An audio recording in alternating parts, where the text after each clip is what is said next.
మంత్రి లోకేష్ మాట్లాడుతున్నారు. ఇప్పుడు లైవ్ చూద్దాం. అందుకే ఎవరు ఊహించిన సమయంలో ముంబై అహ్మదాబాద్ కి ఈ రోజు భారతదేశం రైల్వే ట్రైన్ కూడా ఏర్పాటు చేసే ప్రక్రియలో ఉంది. ఇంతేకాదు ప్రపంచంలో ఎక్కడ లేకపోయినా హైడ్రోజన్ ట్రైన్ రీసెర్చ్ కూడా మనం చేస్తున్నాం. అది గ్రీన్ మొబిలిటీకి సస్టైనబిలిటీకి మనం పునాది వేసుకోబోతున్నాం. ఈరోజు Kavach automatic train protection system కూడా వచ్చింది. అంటే రైల్వేస్ ఎప్పుడు లేని విధంగా సేఫ్టీ పెరిగింది. వేలాది కిలోమీటర్లు కొత్త రైల్వే లైన్లు వేస్తున్నారు. ఉన్న రైల్వే లైన్లు కూడా మోడర్నైజ్ చేస్తున్నారు. దానివల్ల కనెక్టివిటీ పెరుగుతుంది. మేడం గారు డ్యాష్ పడినప్పుడు ఒకటే చెప్పాను, పెమ్మసాని గారు కూడా ఇక్కడే ఉన్నారు. మన మంగళగిరిలో ట్రైన్లు ఎక్కువ ఆగేటట్టు చేయాలని ఈ సభాముఖంగా పెద్దలందరూ కూడా నేను కోరుతున్నా. రైల్వే స్టేషన్లు కేవలం రైలు ఎక్కి దిగేదని కాదు, రైల్వే స్టేషన్ అనేది ఒక ఎకనామిక్ యాక్టివిటీ కింద మారాలి. ఈరోజు ఒక పక్కన అమరావతిని మనం అభివృద్ధి చేసుకుంటున్నాం. అమరావతిలో భవనాలు కడతమే సరిపోదు. Air connectivity, road connectivity, rail connectivity అనేది చాలా కీలకమైన పాత్ర వహిస్తుంది. అందుకే గౌరవ ముఖ్యమంత్రి శ్రీ నారా చంద్రబాబు నాయుడు గారు ఈ 3 అనుసంధానం చేయాలి, ఒక ఇంటిగ్రేటెడ్ లాజిస్టిక్స్ నెట్వర్క్ ఏర్పాటు చేయాలని దిశగా ఈరోజు అమరావతి తయారు చేస్తున్నారు. ఇక్కడ మీరు అందరూ చూశారు, 2019 నుంచి 24 వరకు అభివృద్ధి కార్యక్రమాలు జరగలేదు. అమరావతి పనులు అన్నీ ఆగిపోయినాయి. అలాంటిది ఈరోజు ఒక పక్కన చంద్రబాబు నాయుడు గారు, ఇంకో పక్కన గౌరవ ఉప ముఖ్యమంత్రి పవన్ అన్న గారు కలిసి పెద్ద ఎత్తున అమరావతి పనులు కూడా పరిగెత్తిస్తాం జరుగుతుంది. మనందరి లక్ష్యం ఒకటే, అమరావతి అనేది ఒక గ్లోబల్ సిటీగా తయారు చేయాలని.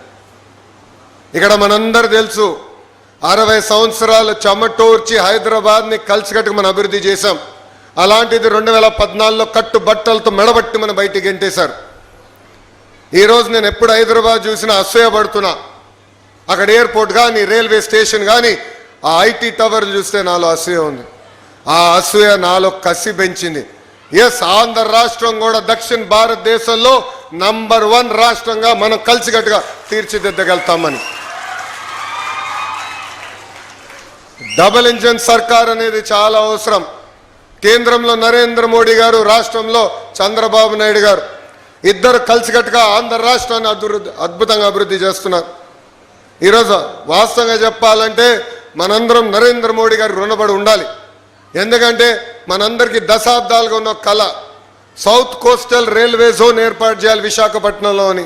అలాంటిది గౌరవ ప్రధానమంత్రి గారు అడిగిన వెంటనే మనకి south coastal railway zone sanction చేసి ఇమీడియట్గా ఆపరేషన్లు కూడా ప్రారంభించారు. విశాఖ ఉక్కుని కాపాడుకున్నాం, పోలవరానికి నిధులు తీసుకొచ్చాం. ఈరోజు ఏకంగా మంగళగిరి భూగర్భ డ్రైనేజ్ మనం ఏర్పాటు చేసుకుంటున్నామంటే దాంట్లో కేంద్ర ప్రభుత్వం కూడా నిధులు ఇస్తుంది. కేంద్ర ప్రభుత్వం నిధులు, రాష్ట్ర ప్రభుత్వం నిధులు కలిసి ఈరోజు ఎప్పుడు లేని విధంగా మన మంగళగిరిని కూడా మనం అభివృద్ధి చేసుకుంటాం జరిగింది.